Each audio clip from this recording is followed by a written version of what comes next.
Hola a todos, muy buenos días, bienvenidos a serenitymarkets.com, su web de información financiera en tiempo real de referencia. Les habla José Luis Cárpatos y esta es nuestra tradicional cita de todos los sábados, pues con las 4 claves de la semana que ahora termina. Ya saben, clave técnica, clave fundamental, clave de fontanería de mercado y clave de varios, que siempre hay muchas cosas que hablar. Empezamos a grabar hoy sábado 30 de septiembre a las 9:40 de la mañana. Espero que hayan pasado una buena semana. Por aquí, por la familia, pues estamos locos con el perro. Ya saben que tiene demencia senil y de verdad que está acabando con nosotros, en el buen sentido de la palabra. Madre mía de Dios. Ya no sé qué, he ido 14 veces al veterinario a ver si consiguen por lo menos que esté un poco más calmado, pero tiene unas crisis de ansiedad, nos está volviendo locos a todos. La mitad de las noches no deja dormir a nadie en la casa, pero bueno, pobrecito, sí, él no tiene la culpa, como las personas, ese tipo de enfermedades, demencia senil y Alzheimer y todo eso. Pero en fin, hay días que es desquiciante. Menos mal que estamos a temporadas, como ya dije, estamos en Suiza, temporadas en España, pero las temporadas que nos tocan en España a veces es entre los de arriba y el perro. O sea, llega ya un momento, pero en fin, cuando estamos en Suiza está más cansado, hace más ejercicio y parece que eso le ayuda, pero bueno, ahí estamos, ¿qué vamos a hacer? La vida es así, tiene cosas buenas, malas, de todo. Y tiene cosas muy buenas. Porque, ¿a qué no se acuerdan? ¿Ustedes han visto el calendario? ¿Ustedes han visto lo que pasa mañana? Empiezan las cosas buenas. Mañana es 1 de octubre. ¿Y eso qué significa? Que empieza la Navidad. ¡Feliz Navidad a todos los amables escuchantes! ¿A que parece ayer cuando el 6 de enero dijimos la mar de tristes? Bueno, pues ha terminado la Navidad. Hasta el 1 de octubre. Bueno, pues ya ha llegado. Ya estamos aquí. Ya saben que yo tengo la costumbre de empezar a celebrar las Navidades a partir del 1 de octubre. Hay que poner ya el árbol, hay que ponerlo todo, porque la Navidad subyacente, que es la que empieza el 24 de diciembre, es demasiado corta y es muy bonita para disfrutarla tan pocos días. Así que feliz Navidad a todos los amables escuchantes. Empezamos a disfrutarla aquí en nuestro canal a partir de ahora. Espero que tengan una muy buena Navidad. Por lo demás, pues he estado viendo, como el perro este no me deja vivir, al final siempre acabamos en la terraza, que es el único sitio donde está tranquilo. Y desde allí, pues me pongo el móvil y estoy viendo series, pues me he visto la película de los Fabelman, creo que es, ya me perdonarán, pero no me acuerdo bien del nombre, que es una especie de autobiografía de Steven Spielberg, según creo, de cuando era joven. No está mal, pero se lo podía haber currado más. En fin, no está mal. Luego he intentado ver una serie que se llama Las Viudas de los Jueves. Menudo rollo. O sea, me quedé cao en la terraza viendo la serie con el móvil en la mano, que casi se me cae al suelo, menos mal que me desperté. Bodrio total. No la recomiendo. Empieza bien, pero no la recomiendo. He seguido viendo Billions, tremenda. Es la mejor, sin ningún género de dudas. Y ahí sigue desarrollando la trama. He visto El cuerpo en llamas, está bien, es sobre la historia real esta de... Es española esta serie, sobre la historia real de esta policía urbana que cometió un asesinato con otro policía, que fue muy famoso y estuvo en todos los medios de comunicación y demás. Y bueno, pues es la historia de la vida real de estos personajes y del asesinato que cometieron, que fue terrible. Está interesante. No sé hasta qué punto está basada en hechos reales y hasta qué punto le han distorsionado un poquillo, pero está bastante bien. Luego también vi una europea que se llamaba Mi dulce niña, sobre un maníaco de estos, un psicópata de estos que secuestra mujeres y cosas de estas. Y la trama está bien, está interesante, así un poco siniestra, pero está bien. Me pareció bastante bien. Y luego yo ya la he visto, pero ojo porque en Netflix están reponiendo una de las mejores series que he visto en mi vida para los que les guste el género bélico, a mí me gusta mucho, The Pacific, Hermanos de Sangre, la están reponiendo, ya es antigua, es buenísima. Si no la han visto y les gusta el género bélico, es difícil que vuelvan a encontrar series mejor hechas que estas dos, que es una continuación la una de la otra. Primero luchan en Europa y luego se van al Pacífico. Buenísimas, muy recomendables. Bueno, antes de empezar un poquito de propaganda, vamos a primero recordar que estamos en el último día de descuento del 50% del máster en mercados financieros, novena edición, certificado por la Universidad Pontificia de Salamanca en Intefi Escuela de Negocios, mitad de precio para exalumnos o personas referenciadas por ellos. Aprovechen ya el final de la oferta. El máster empieza ya dentro de varias semanas o así. Recuerdo que en este máster, además de un máster muy serio, 9 ediciones, universidad por ahí, por en medio también certificando, tenemos que un servidor además ha incluido el programa de preparación para el examen oficial del título de asesor. Nosotros no podemos darlo, es oficial, hay que examinarse en determinadas instituciones, pero sí podemos prepararlo.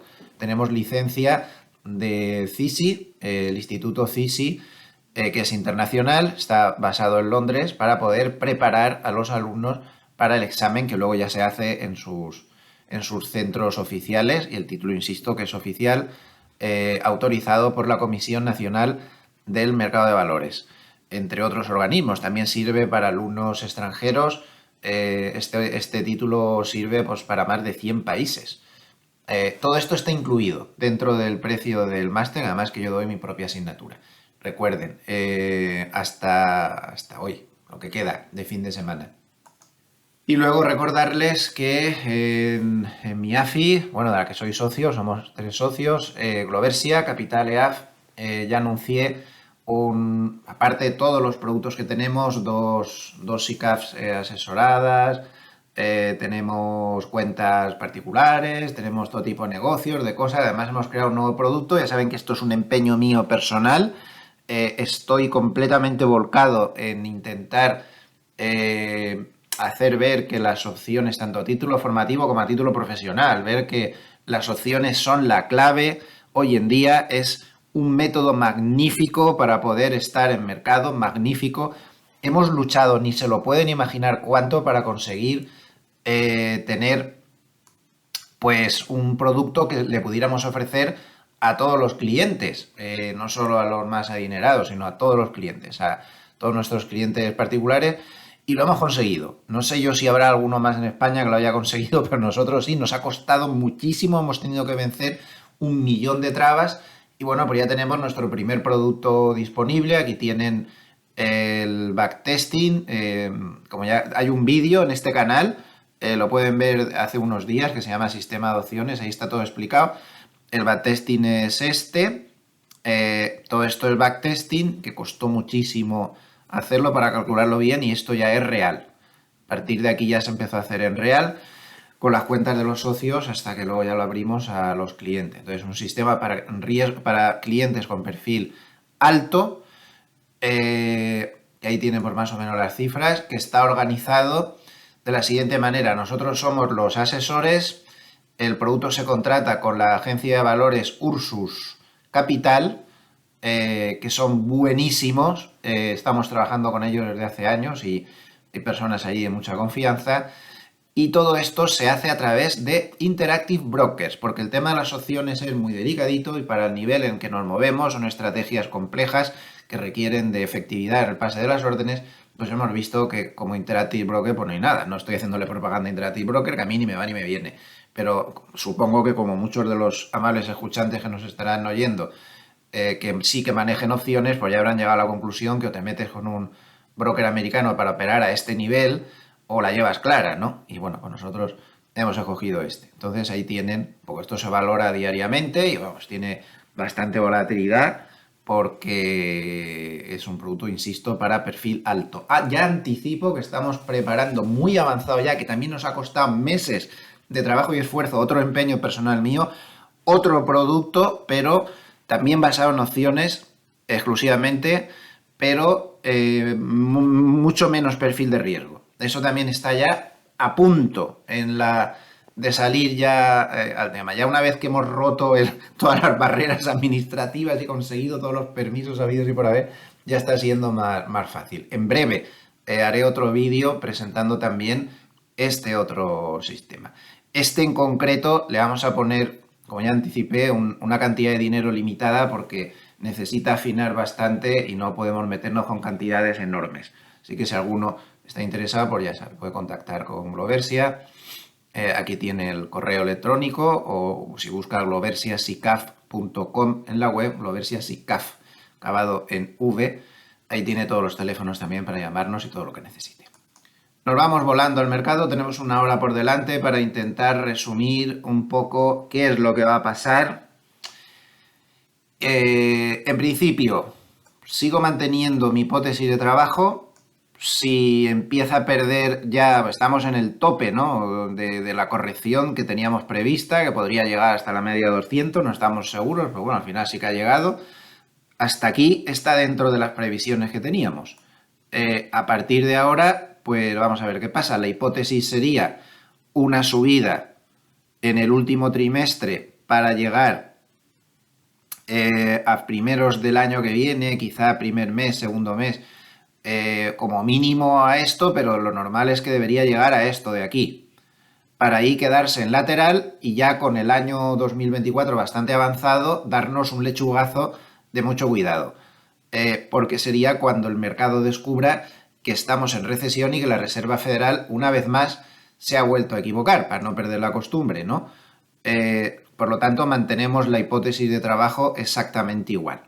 Sería, aquí no debería bajar mucho más, debería irse por aquí arriba en algún determinado momento, para luego lateral y luego caer. Puntualizaciones sobre esto. A ver, pues la primera, hemos estado en una estacionalidad espantosa. Agosto y septiembre es lo peor. Luego, no es nada raro lo que ha pasado, vamos a verlo. Esta es la estacionalidad malísima de agosto-septiembre y estamos aquí. Entonces, ahora lo que tenemos es, aún nos quedaría alguna turbulencia que otra por ahí, pero en breve, en unos pocos días de octubre, deberíamos entrar en la estacionalidad más favorable del año con muchísima diferencia. Esto es de 20 años. Esto está calculado en 20 años, desde el 2003. Ahora estamos aquí. Y si vemos por meses, pues como vemos, acabamos de pasar el peor periodo de estacionalidad posible en el año, que es agosto-septiembre, que es malísimo, son los dos peores meses. Ambos en sí mismos son los peores, pero en conjunto ya ni les cuento. Desde 1988 hasta la fecha, y ahora ya entramos en el grupo de 3 meses más favorables estacionalmente desde 1988, como decía. A ver, esto no garantiza nada, pero sí que ayuda a interpretar un poco el mercado. Esto ha pasado. Vamos a ver ahora si se cumple la estacionalidad más positiva de octubre, noviembre, diciembre. Esto tiene que ayudar. También está perjudicando mucho, esto también se podría considerar una pauta estacional, las ventas que están haciendo los grandes fondos porque cierran libros en octubre. El 25% de todos los grandes fondos de Estados Unidos van a cerrar los libros en octubre. Y esto es una mala historia. ¿Por qué? Pues porque lo que tienden es a vender los valores que peor lo han hecho, aparte de para no salir mal en la foto, decir, mira, en la foto finish de cierre del año tienes ahí unos valores malísimos, sino sobre todo para generar minusvalías fiscales. Sobre todo por eso, lo que estás perdiendo, pues cuanto antes lo contabilices mejor, cuanto antes materialices la pérdida mejor fiscalmente, y lo que estás ganando, pues al revés, ¿no? Es con eso te esperas. Entonces, aquí se ve claro la cesta en azul de Goldman de los valores que peor lo han hecho en el año, pues claro, en este último tramo del año están teniendo una bajada muy fuerte comparada con el mercado normal, que sería la línea negra que se me sale un poco de marco, pero bueno, está por ahí, pues bueno, ya saben cómo está. Pero esto está cayendo muchísimo más. Todo esto son por ventas fiscales. El año pasado, que fue un año malísimo, pasó exactamente lo mismo. Hasta finales de octubre, batacazo tras batacazo de este tipo de valores, de esta cesta de valores que habían bajado más en el año. O sea, esto es una cesta que crea Goldman para identificar un poco los valores que se venden por motivos fiscales y, claro, en cuanto se cerró el mes de octubre, estas ventas fiscales desaparecieron. Como ven, hubo un tirón espectacular, luego ya hubo sus más y sus menos, y siguió habiendo ventas fiscales. Recuerden que esto no es el mercado, que esto es el índice de... Esto es el ratio entre la cesta de valores que más están sufriendo ventas fiscales partido por el SP500. O sea que lo que quiere decir es que estos valores lo hacían mejor o peor que el índice. Al cierre de noviembre hubo una recuperación, pero claro, luego aparecieron el 75% restante de fondos que cierran libros en noviembre y en diciembre. Entonces, todas estas ventas fiscales siguieron apareciendo y miren lo que pasa exactamente el 31 de diciembre, cuando ya no hay ninguna venta fiscal, el 1 de enero, perdón, porque ya está, se acabó. Ya nadie vende por temas fiscales. Fíjense cómo se disparan contra el SP500 todos estos valores que habían estado sufriendo las ventas fiscales. Bueno, pues este año estamos otra vez igual. Este tipo de valores, pues está. O sea, que cualquiera que lo haya hecho mal en lo que va de año difícilmente se va a recuperar hasta el final, porque le van a estar atizando por este motivo de las ventas fiscales. Estos son cosas de fontanería del mercado que debemos tener muy en cuenta. Todo esto es fuente Goldman, que lo está repitiendo una y otra vez, y este fenómeno pues está ahí. Otro factor que tenemos que tener en cuenta con esa hipótesis de trabajo que tengo, que a lo mejor está equivocada y hay que cambiarla, pero de momento es la que sigo manteniendo, pues es que realmente todas esas subidas que se supone que llevamos en el año son imaginarias, porque aquí lo único que ha subido, los únicos que han subido son los 7 magníficos. El 80% de todo lo que ha subido el SP500 ha sido debido a 7 valores nada más. 7 valores que además siguen teniendo un PER un tanto absurdo de 31,8. Absurdo no, muy alto. 31,8. El resto de los valores ni se han enterado a lo largo del año. Aquí tenemos dibujado en verde el SP7, porque es que ¿para qué calentaron la cabeza? No es SP500, es SP7 y SP493. El SP7 con los 7 magníficos aún mantiene un subidón de aquí no te espero. Sin embargo, el SP493, pues como ven, pues no se ha movido mucho, que digamos. Por no decir nada. Entonces, claro, respecto a esa hipótesis que mantengo, decimos, es que la tecnología, bueno, a ver, al final la tecnología es el 27% del índice. Si le da por subir al 75% restante del índice, que no se ha comido un colín en todo lo que va de año, se podría dar, ¿no? No lo sé, pero todo esto hay que tenerlo en cuenta también, desde luego. Y esto que les acabo de decir se ve muy claro si nos vamos al RSP, que es el ETF que representa a los 500 valores del SP500, pero dándoles a todos la misma ponderación. Pues creo que está bastante claro. Ha perdido la media de 200. Fíjense cómo le costó mucho romper la media de 200. Llegó el 18 de agosto, tuvo un rebote muy fuerte y luego estuvo muchos días ahí tanteando la media de 200 hasta que finalmente la ha perdido.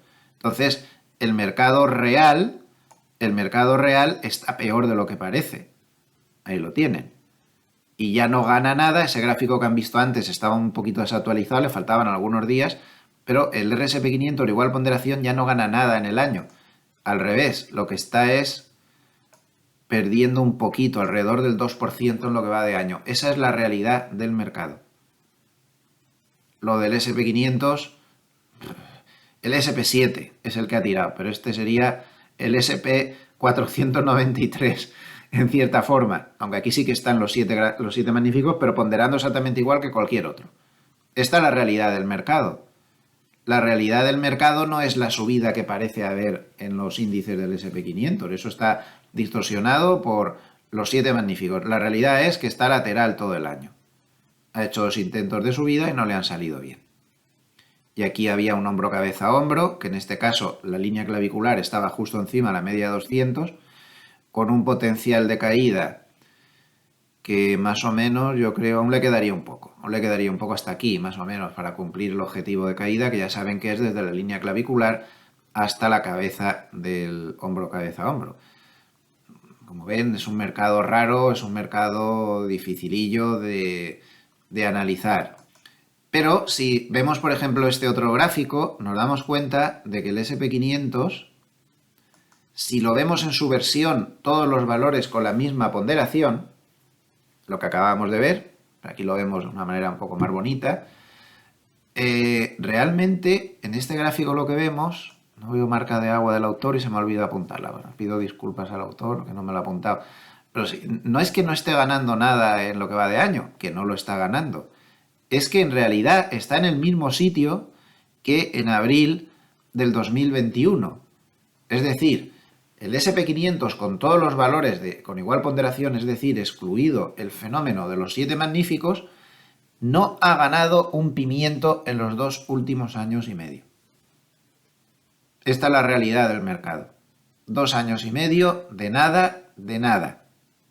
Todo lo demás, fuegos artificiales de los 7 magníficos. Pero esto es lo que ha pasado en realidad. Y para que no nos quejemos, hay quien está peor. Por ejemplo, la bolsa china.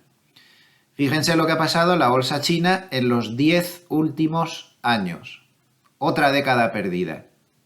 El SP500, pues gracias a las tecnológicas y demás, sí que ha subido mucho, pero observen la bolsa china. Menos 12% respecto al nivel en el que estaba en el año 2013. 10 años esperando para perder un 12%.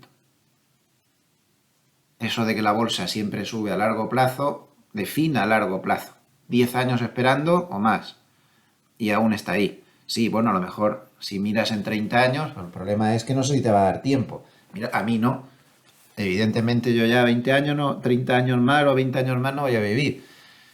Cuidado con esto, ¿eh? No todo vale. Y eso de que todos los mercados suben y bajan a la vez tampoco es cierto. Aquí vemos el SP500 y aquí vemos la bolsa china, en concreto en la modalidad del ETF, también hay que decirlo, el ETF de valores de gran capitalización en China. Otros índices chinos no lo han hecho mejor, pero por poner un ejemplo, ¿no? De que a veces si no escoger bien, pues te comes. Este ETF es el FXI.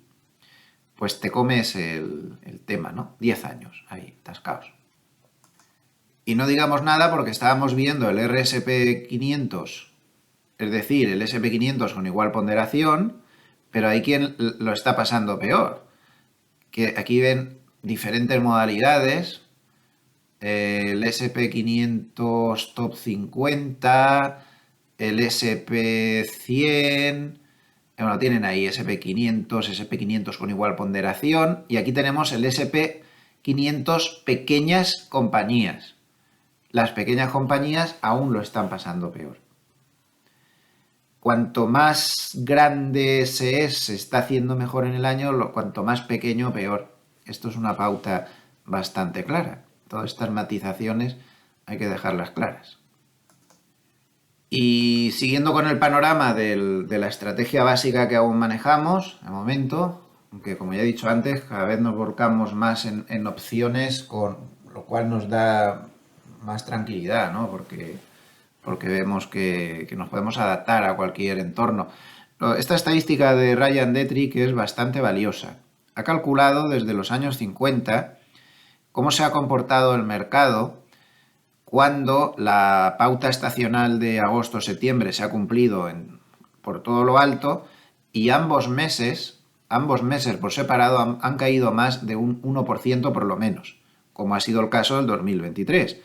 Que en agosto ha visto una pérdida del SP500 del 1,8% y en septiembre ha visto una pérdida del 4,2%. Bueno, pues cuando pasa eso, es decir, que agosto y septiembre son malos o muy malos, como ha sido el caso, la pauta estacional negativa se cumple en todo su esplendor, miren lo que pasa. Al mes siguiente, octubre, hay un 76,9% de meses de octubre en positivo. Ya saben que aquí empiezan las pautas estacionales positivas. Lo máximo que llegó a caer octubre después de haber tenido un agosto y un septiembre muy malo fue en el 57 con un 3,2. Las otras dos caídas no son muy importantes.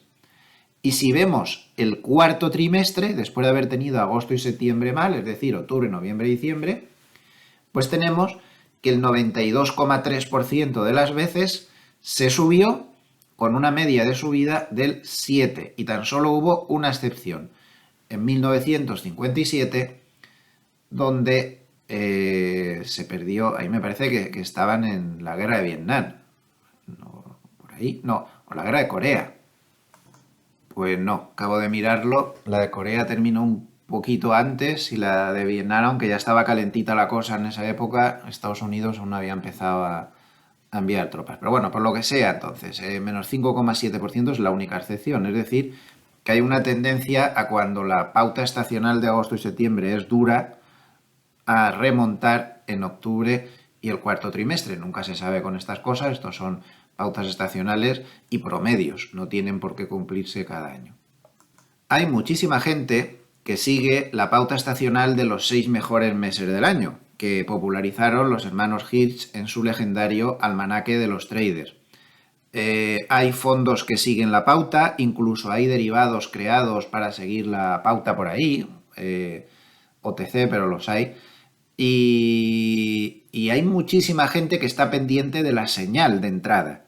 Esta pauta ya saben que demuestra amplísimamente que todas las bolsas del mundo cumplen la pauta de que entre octubre, o sea, octubre, noviembre, diciembre, enero, febrero, marzo, es el mejor periodo del año. No quiere decir que ahí siempre se suba y en el resto del año se baje, no. Pero ese es el mejor periodo del año, imposible de rebatir. En todas las bolsas del mundo y desde hace siglos se cumple la pauta. De octubre a marzo y luego de abril a septiembre es el peor periodo. Bueno, pues como esta pauta la inventaron los hermanos Hertz, estos famosos, ellos al cabo de los años cambiaron un poco ¿cómo decirlo? La señal de aviso. La señal de aviso para decir que la pauta se ponía en marcha. Al principio se limitaban a comprar el 1 de octubre y a vender cuando terminaba el periodo bueno. Pero luego añadieron el MAC. Y dijeron que una vez que empezaba a contar la fecha correcta, es decir, a partir del 1 de octubre, no entraban, salvo que el MAC el 1 de octubre estuviera comprador, si no se esperaban, si el 1 de octubre ya estaba comprador de antes, entraban, y si no estaba el MAC comprador, esperaban a que diera la señal, como es el caso actual. Así que vamos a ponernos el MAC. Y como vemos, el MAC está claramente negativo y ahora hay que esperar a que dé una señal de cruce. Si da el MAC una señal de cruce, esto va a ser seguido por muchísima gente. Y debemos saberlo. Debemos saberlo, estas pequeñas cosas. Si no lo sabemos, nos podrá sorprender. Uy, ¿cómo ha dado esto un tirón? Como esto se cruce dando señal de compra, va a entrar muchísima gente que sigue esa pauta y que va a permanecer el resto de los 6 meses quieto, hasta que llegue la pauta contraria, donde esperarán para salir no al principio de la fecha negativa, sino a que el MAC dé una señal de venta. ¿Cómo hubiera funcionado esta pauta el año pasado? Pues bueno, llega el 1 de octubre y el MAC está negativo. Pero a partir del 5, 6 o por ahí, empieza a dar positivo. Yo siempre esperaría 2 velas, más ruptura de máximo, pero bueno, más o menos en algún sitio por aquí nos hubiera dado señal de compra, entre 1966 con esta pauta. ¿Cuándo habría dado la señal de venta? Pues pasan los 6 meses buenos, 1, 2, 3, 4, 5, 6, y aquí no sales cuando llega la fecha, sino cuando el MAC pasa a cruzarse hacia abajo. Entonces por aquí, y ahí te sales, trastes entre 1900 y te sales en 4224. Hay quien ha modificado esto y en lugar de salir o entrar simplemente porque se cruce al alza o que se cruce a la baja, lo que espera es a que cruce el 0. Entonces, por ejemplo, aquí en octubre no había entrado hasta por aquí, hasta la zona 4000, y luego para salir, pues no habría salido, aquí ya empieza a observar a ver si cruza la línea 0, pues no habría salido hasta por aquí, 500 puntos más arriba. Estas dos modalidades se utilizan en la práctica en el mercado. Les puede parecer una chorrada, pero no se pueden imaginar la cantidad de dinero que mueve esta pauta, la cantidad de dinero que se mueve siguiendo las señales del MAC una vez que se activa, digamos, la señal temporal, que ahora mismo está activada a partir del lunes. Así que atención a posibles cruces del MAC y sobre todo a posibles pases del MAC por encima de la línea 0, porque podrían desencadenar fuertes compras. Mucha gente lo está esperando, incluso mucha gente que no sigue esa pauta, pero que sí que sabe que está sobre la media de 200, que no quiere precipitarse y está esperando a que pase esto por encima de 0 o que se cruce al alza para entrar en busca del rebote. En el mercado de futuros del SP500, precisamente la llegada a esos soportes importantes sobre los que estamos ahora, pues ha provocado que se estén cerrando un poco los cortos. Ahora mismo tenemos mínimos de cortos de 68 semanas. Siguen cortos los hedge funds, pero tienen el menor número de cortos desde hace 68 semanas. Está claro que es por la cercanía al soporte. Todo el mundo está pendiente de esa media de 200, menos los medios de comunicación. Los medios de comunicación tradicionales parece que les dé vergüenza hablar del análisis técnico, como si fuera una especie de chamanismo o algo así. A mí me da mucha pena eso, a estas alturas de la película, ¿no? Por favor, el análisis técnico también vale todo, el fundamental, el técnico y todo lo que se nos ocurra. Bastante difícil es el mercado para renunciar a cosas que funcionan, ¿no? Entonces, por ejemplo, Goldman publicó ayer este gráfico en el cual se ve cómo se comporta el SP500, qué retornos da cuando se mueve por debajo de la media de 200 y cuando se mueve por encima, desde el año 1928.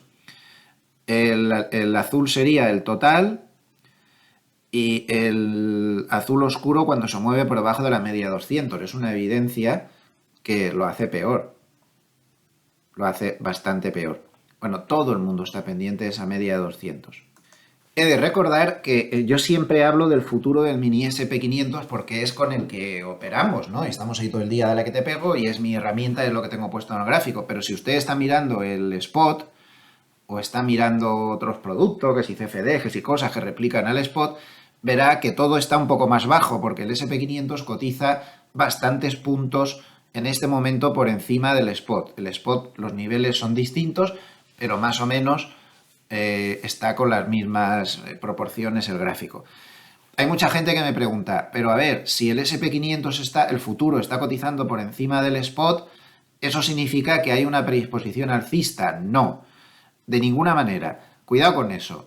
Los futuros sobre índices bursátiles pueden cotizar por debajo o por encima del spot, pero en función de que descuentan por anticipado los dividendos, las ampliaciones de capital, los split, los contra-split, sobre todo los dividendos. Entonces, esa es la única razón por la cual temporalmente pueden cotizar diferente al spot. Pero son fórmulas matemáticas muy exactas. Si la cotización del futuro teórica se desviara de la realidad, automáticamente los hedge funds arbitrarían y no lo dejarían moverse ni un punto por debajo o por encima. Y además aquí no pasa como las materias primas, que se producen los fenómenos de contango y de backwardation porque hay unos costes de almacenamiento y una serie de cosas. No es el caso. Entonces no hay ninguna razón para mirar esas diferencias entre el spot y los futuros porque no nos da ninguna información. Es un error considerar que eso es bueno o malo, no tiene nada que ver, es una fórmula matemática y punto. Y a la larga, pues una vez que se pagan esos dividendos y que se hacen todas esas operaciones corporativas, se ajusta el uno al otro. Atención a estas cosas. Otra cuestión importante. Ayer JP Morgan posiblemente fuera el responsable de toda la volatilidad que hubo en el día, hubo mucho bandazo abajo y arriba. JP Morgan cambió su famoso collar, es decir, su estrategia de opciones protectiva de parte del riesgo que tiene en fondos de inversión en renta variable, trimestral. Ha hecho la estrategia ya hasta el 29 de diciembre, que será cuando haga el próximo cambio.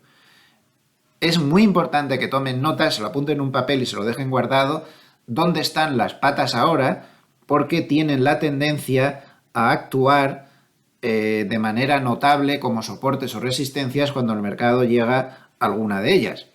Vamos a ver. Tiene tres patas. Una pata corta de puts, otra pata larga de puts y una última corta de call.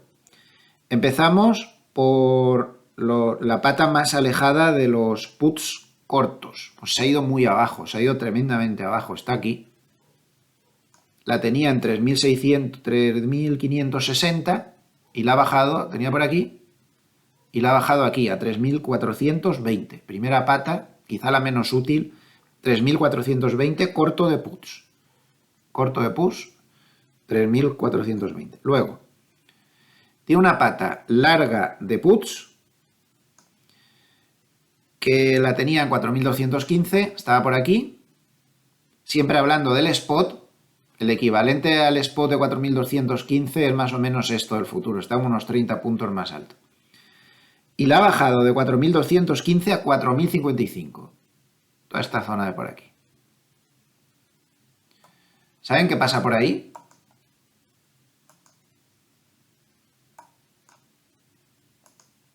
Vamos al gráfico de semanas y ólala, la media de 200 en semanas. Nivel que lleva 10 años sin perder.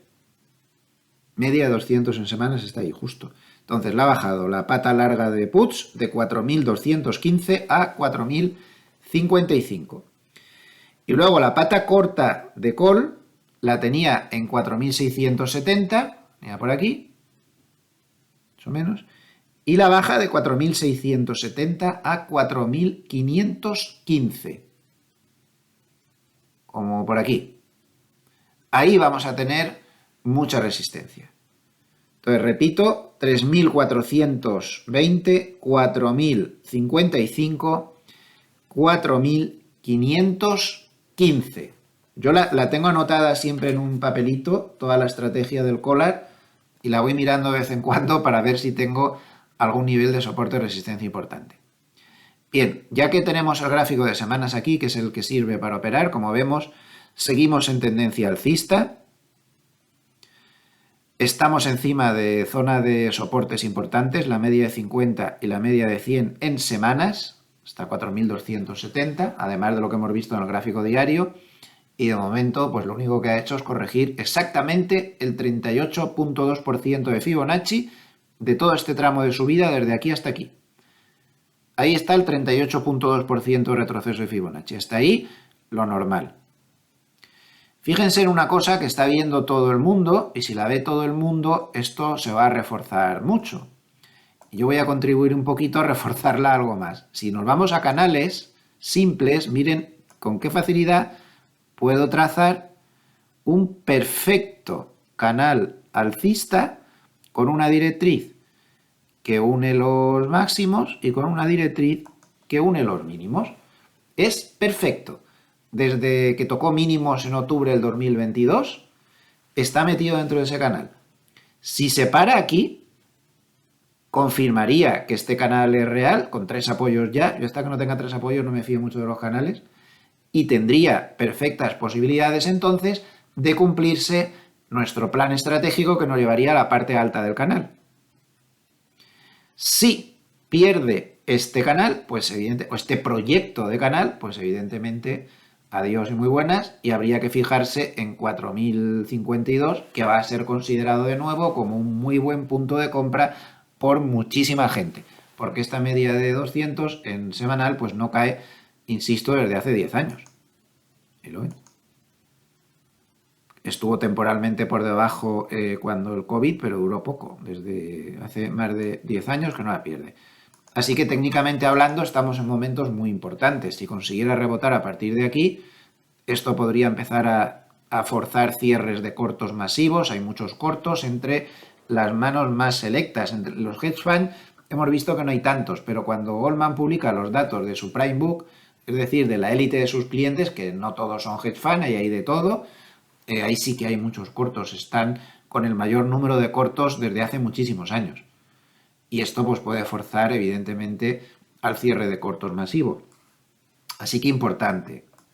Y Europa, pues si tomamos como ejemplo al Eurostoxx 50, pues como vemos en el gráfico semanal no es muy preocupante, sigue la tendencia alcista, está intentando apoyarse ahí en el final de la nube, la media de 50, aún le quedaría luego la media de 100 por aquí debajo. Pero si nos vamos a gráficos diarios, en semanal no está para cambiar de tendencia, que es el que yo me baso para operar, pero si nos vamos al gráfico diario las cosas no están tan bien.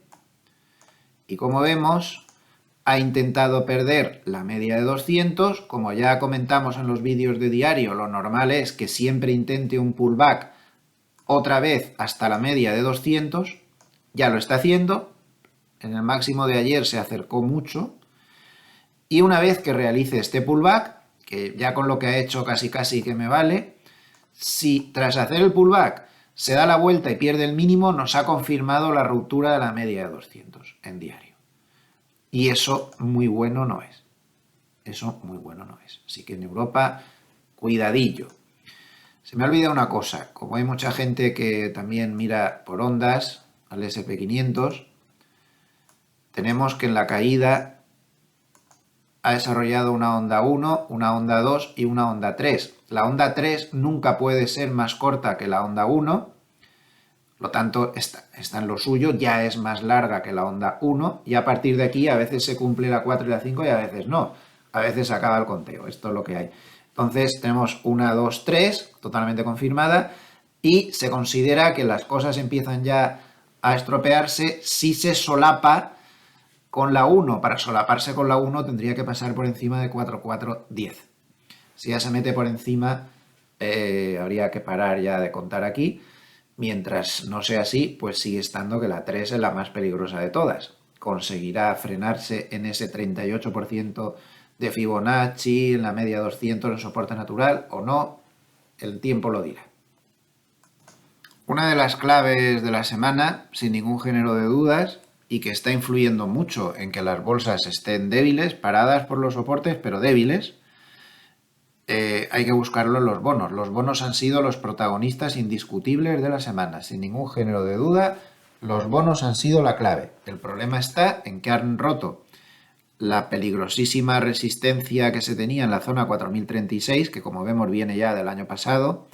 Ahí había mucha resistencia. Se ha roto y a cierre del viernes la rentabilidad del bono americano a 10 años terminó en el 4,59.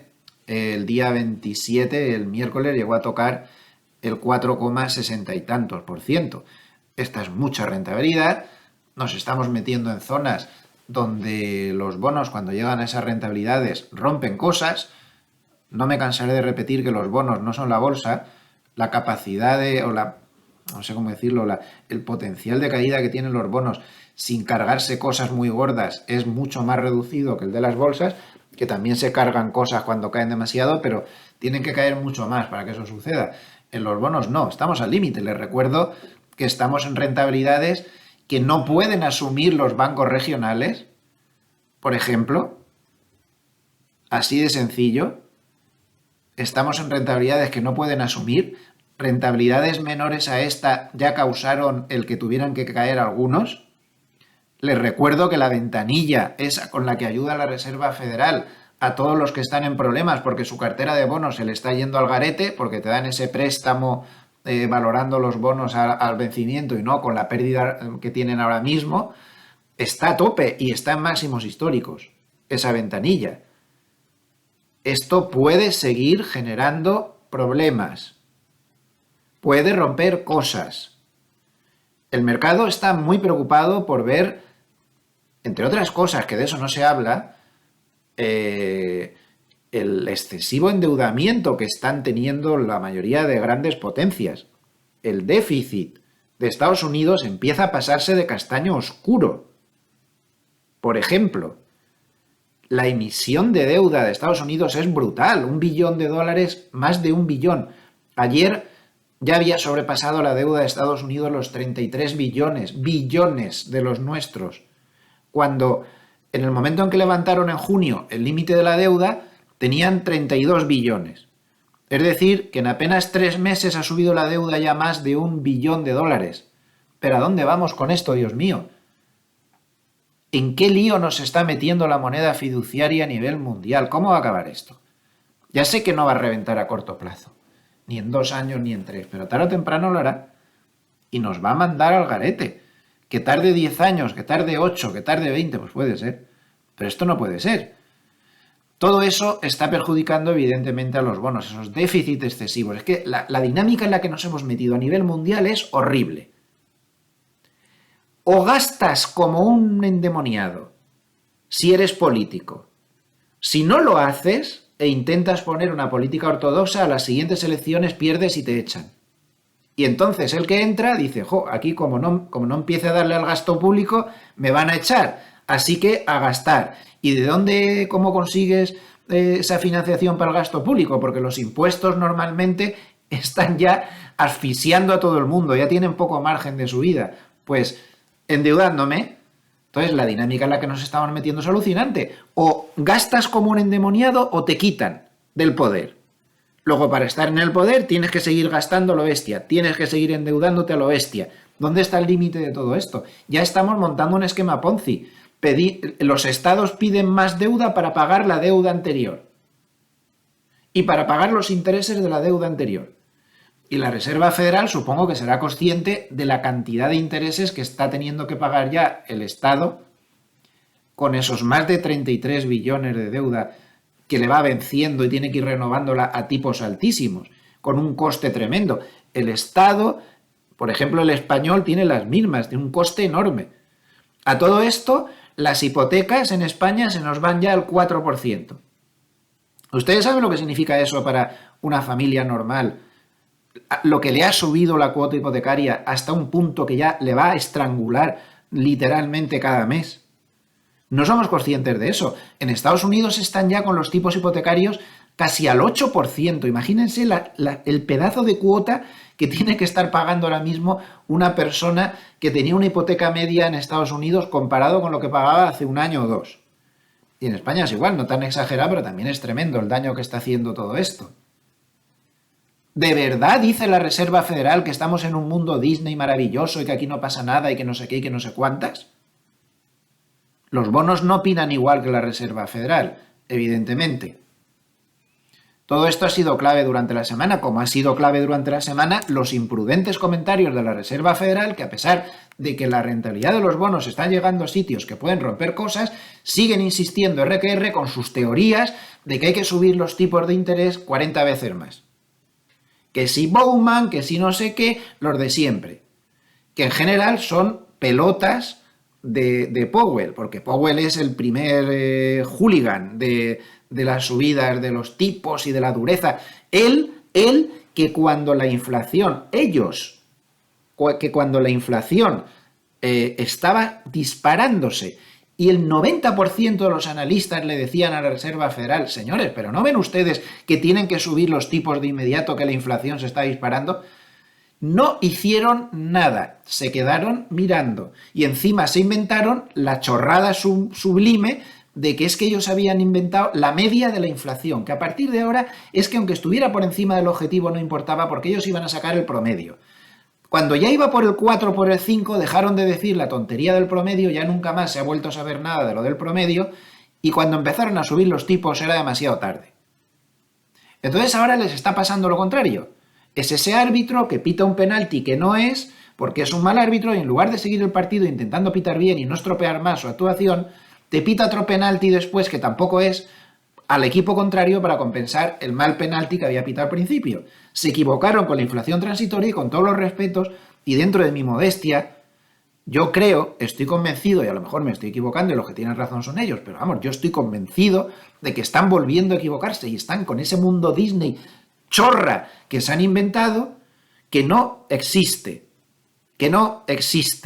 Miren, esta semana tuve el placer de estar en un debate en el canal con otras dos personas, en el canal de Juan Ramón Rayo.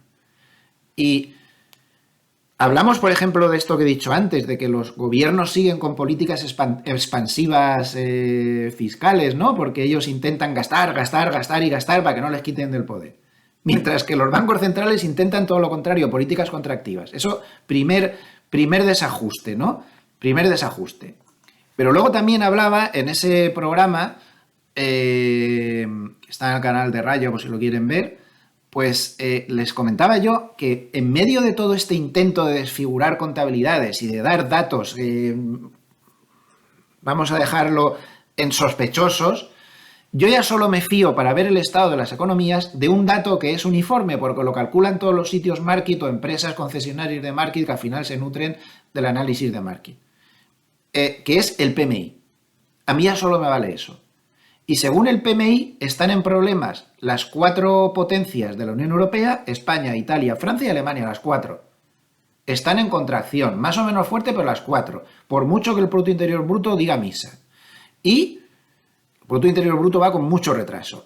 Y en Estados Unidos no hay cifras tan maravillosas porque si te miras el PMI, pues ves que tanto servicios como que está justo en el límite de 50, como manufacturas que está por debajo de 50, tampoco es que estén augurando una maravilla, como dice la Reserva Federal. Están mostrando, digamos, que una zona de estancamiento, por decirlo de alguna manera.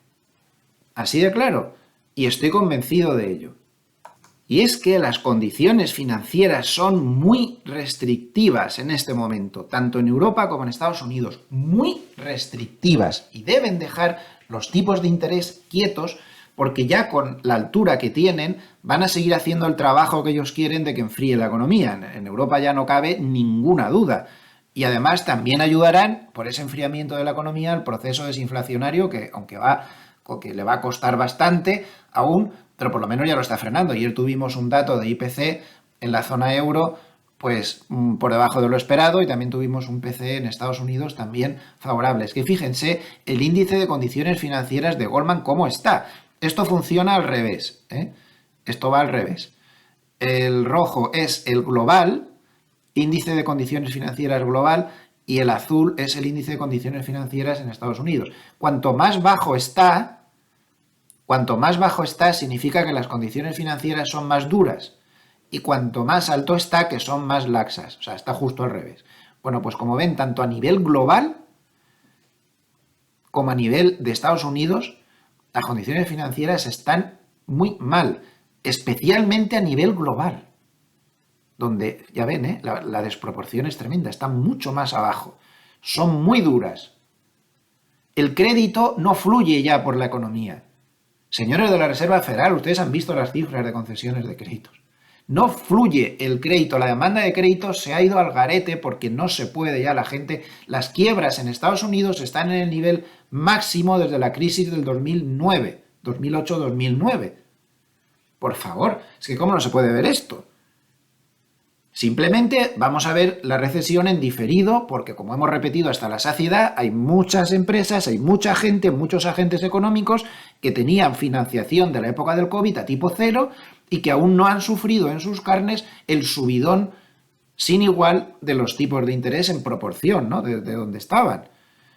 Entonces, conforme vaya venciendo esa financiación gratis, las empresas se van a tener que comer una subida enorme en los pagos por los tipos de interés y esto repercutirá en el empleo y repercutirá en todo. Simplemente es una cuestión de tiempo, que no tienen paciencia ninguna esta gente. Yo sigo convencido de que están intentando más quedar ellos bien que de verdad hacer cosas acertadas. Lo siento, pero es que lo pienso.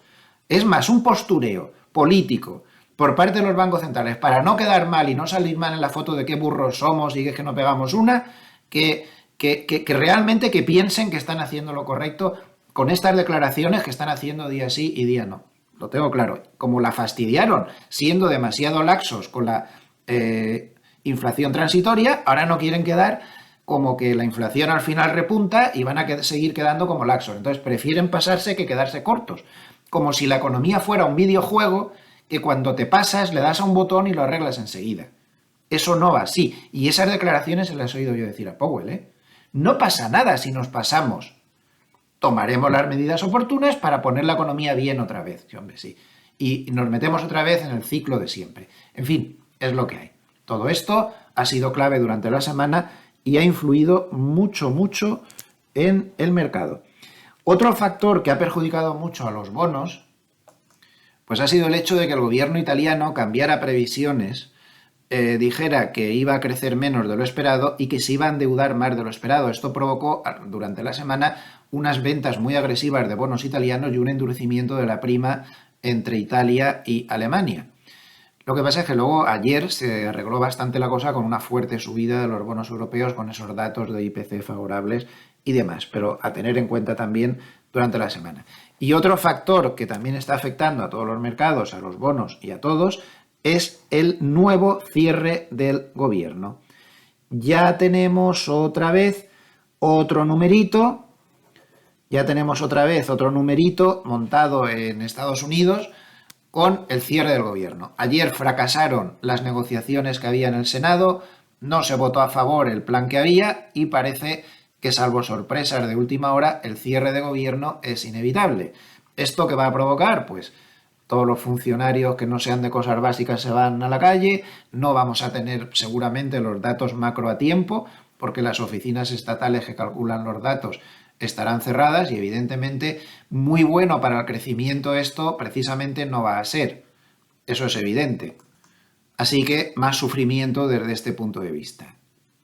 La carnicería en los bonos queda representada muy claramente si vemos a cuánto está cotizando el famoso bono austríaco, que si recuerdan se emitió hace unos años a 100 años.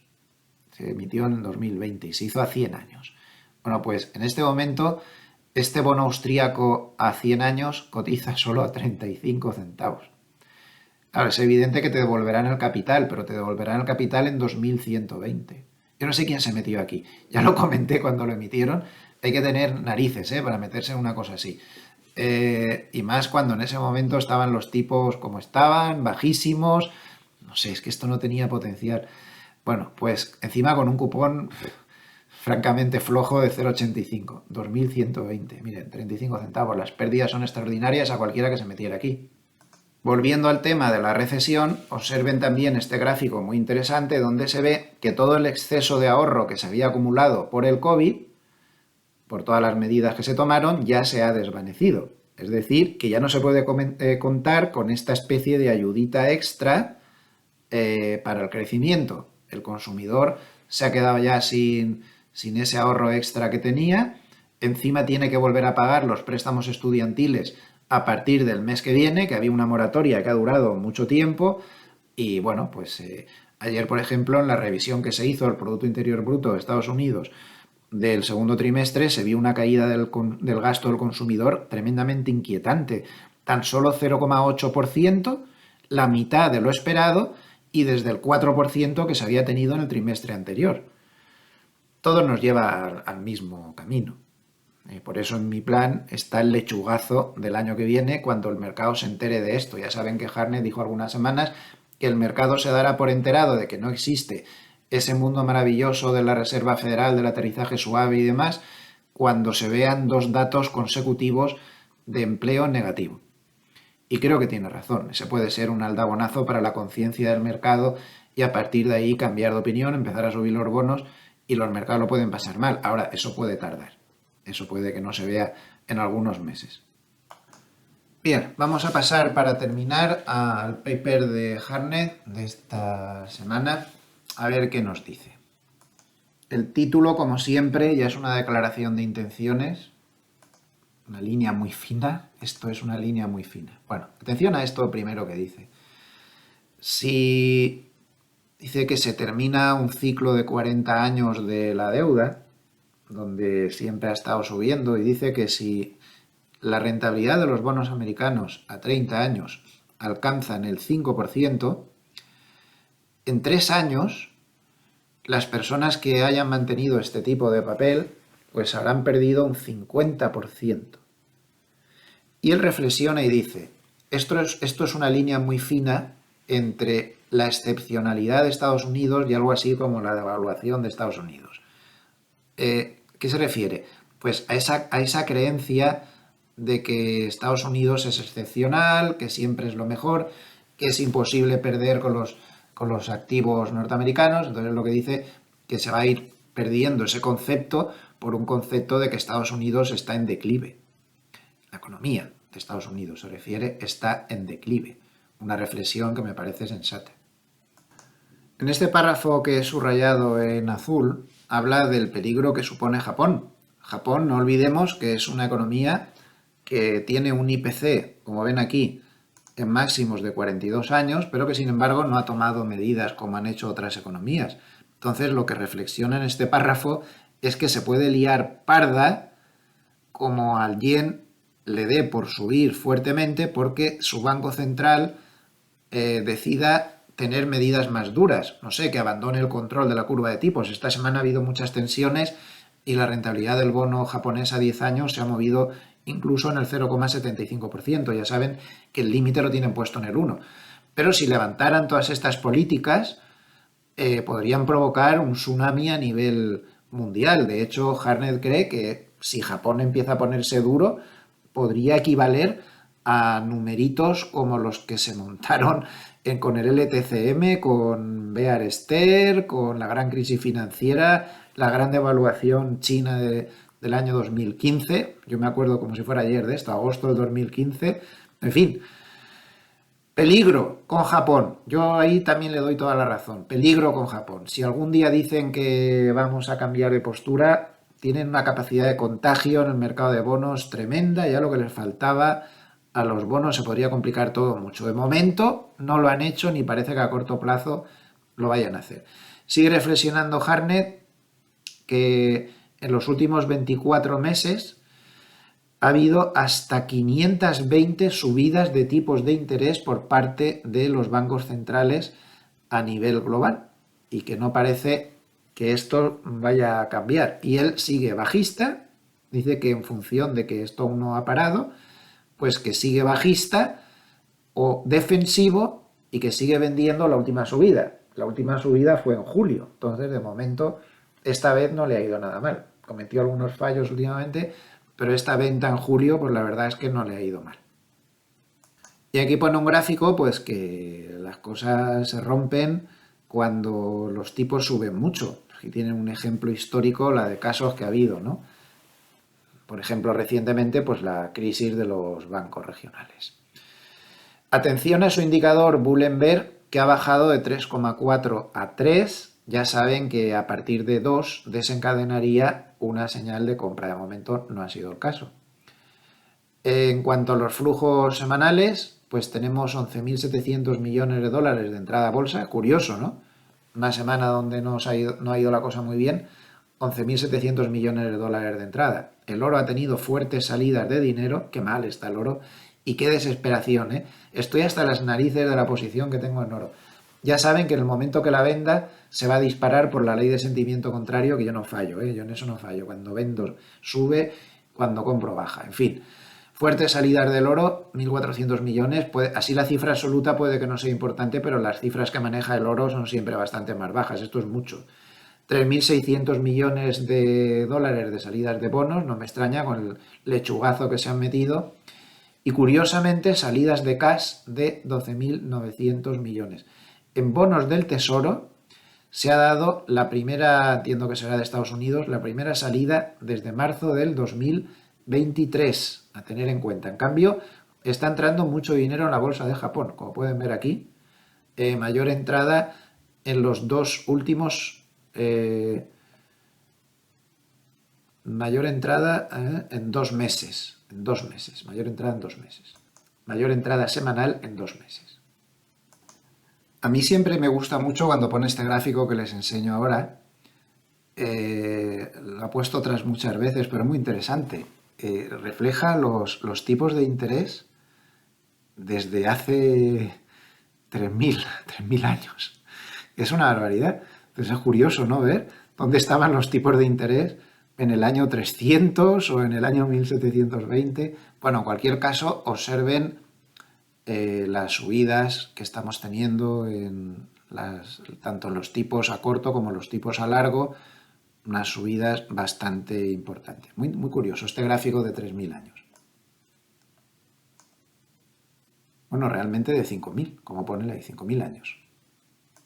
Luego me gusta también este gráfico porque se dice una verdad que nadie se atreve a decir, y es que, a ver, que si la guerra, que si la inflación ha sido provocada por la guerra, que si la inflación ha sido provocada por no sé qué, y nadie reconoce que una muy buena parte de la inflación ha sido provocada por los excesos de política expansiva por parte de los bancos centrales. Porque francamente de verdad hacía falta llevar los tipos de interés a negativo en Europa, por ejemplo, durante tanto tiempo. Eso fueron excesos que causaron cosas como la que estamos viendo ahora, como estas expansiones de la inflación. Esa famosa cama marsaliana que te advierte como des demasiado dinero a la economía, empieza a desbordar y se te va acumulando en sitios donde crea burbujas. Se han pasado 3 pueblos y ahora pretenden ser los más duros del lugar. cuando ellos no son la solución, son una parte del problema, como dicen muchos analistas. Los bancos centrales no son la solución, son una muy buena parte del problema. Ellos han creado una muy buena parte de este problema inflacionista con sus excesos expansivos. Y ahora quieren hacerlo por el lado contrario. Bueno, por aquí Hartnett reflexiona un poco sobre la liquidez, la explosión en plan supernova de la liquidez de los bancos centrales, que él reconoce que causaron pues, una gran inflación en los precios de los activos. Y en los precios que no son de los activos también. Y esto que dice pues es muy interesante. Dice que los excesos fiscales, excesos más bien de política monetaria y de política fiscal de los gobiernos, excesos por todos los sitios, diría yo, ¿no? Esto ha generado un déficit, una deuda tremenda que solo tiene, según Hartnett, y con razón, dos maneras de resolverse: o vía un fuerte crecimiento económico que no tiene ninguna pinta de que vaya a suceder, y también se puede resolver, pues eso, vía inflación y vía problemas, que es lo que estamos teniendo ahora. ¿Va a haber una responsabilidad fiscal por parte de los gobiernos en Estados Unidos y en Europa que solucionen esto? Como comenta por aquí, lo dudo muchísimo, lo he explicado antes. Si los gobiernos hacen eso, los echan en las siguientes elecciones y vuelven a poner a gente que esté dispuesta a seguir con políticas fiscales tremendas.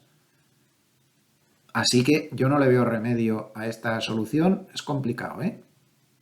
No le veo remedio a esta situación, no a esta solución. Y las cifras en Estados Unidos, pues miren qué panorama. El déficit del gobierno de Estados Unidos, 9% del Producto Interior Bruto en el tercer trimestre. El gasto del gobierno ya el 44% del Producto Interior Bruto y subiendo. Y encima Biden pues propone para el 2024 más madera. Más madera y más madera y más madera. Y esto pues no bueno, como dicen algunos, no bueno. Este gráfico también es tremendamente impactante, ya lo he puesto alguna vez, pero me gusta mucho y me gusta ponerlo otra vez. Desde 1787 nunca se había visto una caída como la que estamos viendo acumulada en los bonos, nunca. Desde 1787, que se dice pronto. Menos 4% en el 2023, menos 17% en el 2022 y menos 4% en el 2021. Desde 1787 nunca se había visto. Así que nadie vivo en este momento había visto una situación parecida con los bonos tan machacados. Y la Reserva Federal duerme tan tranquila como si aquí no pasara nada. ¿De verdad que no va a pasar? Miren este gráfico, por favor. ¿De verdad que no va a pasar? ¿De verdad? Aquí habla de uno de sus temas favoritos, que es la baby burbuja de inteligencia artificial, como vemos ahí, la baby burbuja. También habla de los 7 magníficos y cómo están distorsionando el PER del SP500. Ya lo hemos visto antes, los 7 magníficos tienen un PER del 30, para ser exactos del 31, mientras que el resto del SP500 pues tiene un PER de lo más normal en la zona de 16, lo más normal y corriente. No está caro ni mucho menos, solo están caros esos 7 valores. E insisto que vuelve a hablar de la baby burbuja que él ve en la inteligencia artificial. Y bueno, por ir terminando ya con su paper, que es bastante largo en esta ocasión, hace muchos análisis de gráficos, lo que viene a decir también en el último tramo es que los bonos para recuperarse necesitan empezar a tener pistas de que viene un aterrizaje duro. Yo estoy convencido de que es lo que va a venir tarde o temprano, por lo tanto la recuperación de los bonos de manera notable pues es cuestión de tiempo.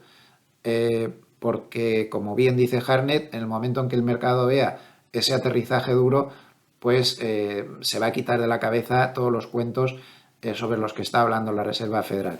Aunque en el paper de esta semana no lo nombra, vuelvo a recordar que a mí me parece muy buena esa idea que tuvo cuando dijo que con 2 datos de empleo en negativo sería suficiente para que el mercado se diera cuenta de que el aterrizaje duro es la opción correcta y no la opción del aterrizaje suave, como dice la Reserva Federal. Al final, como hemos dicho tantas veces en este vídeo, aquí lo que cuenta es lo que hacen los bancos centrales. A este punto hemos llegado. Liquidez neta en Estados Unidos al alza, el mercado sube, liquidez a la baja, como es el caso actual, al mercado le cuesta mucho actuar. Otra cosa es las fuentes que tiene por detrás el mercado para recibir de alguna manera o no directamente, a veces indirectamente, esa liquidez de la que no se habla aquí, como por ejemplo la ventanilla que tiene la Reserva Federal abierta, como por ejemplo esa eterna política fiscal expansiva que tiene el gobierno, tanto este gobierno como otros. Bueno, no son fuentes directas de liquidez, pero sí indirectas que a fin de cuentas también hay que considerarlas. Y yo no olvidaría, lo comentaba también en este debate que tuvimos en el canal de Rayo, yo no olvidaría una cosa, las elecciones norteamericanas son en noviembre. ¿De verdad vamos a ver que el gobierno de Estados Unidos, que de Biden, que es muy proclive al gasto, frene con las elecciones encima? Más bien todo lo contrario, lo que van es a acelerar. Y nadie puede olvidar la estadística que dice que un presidente que se presenta a la reelección nunca ha ganado si en los 2 años siguientes, perdón, anteriores, si en los 2 años anteriores a la votación ha habido una recesión.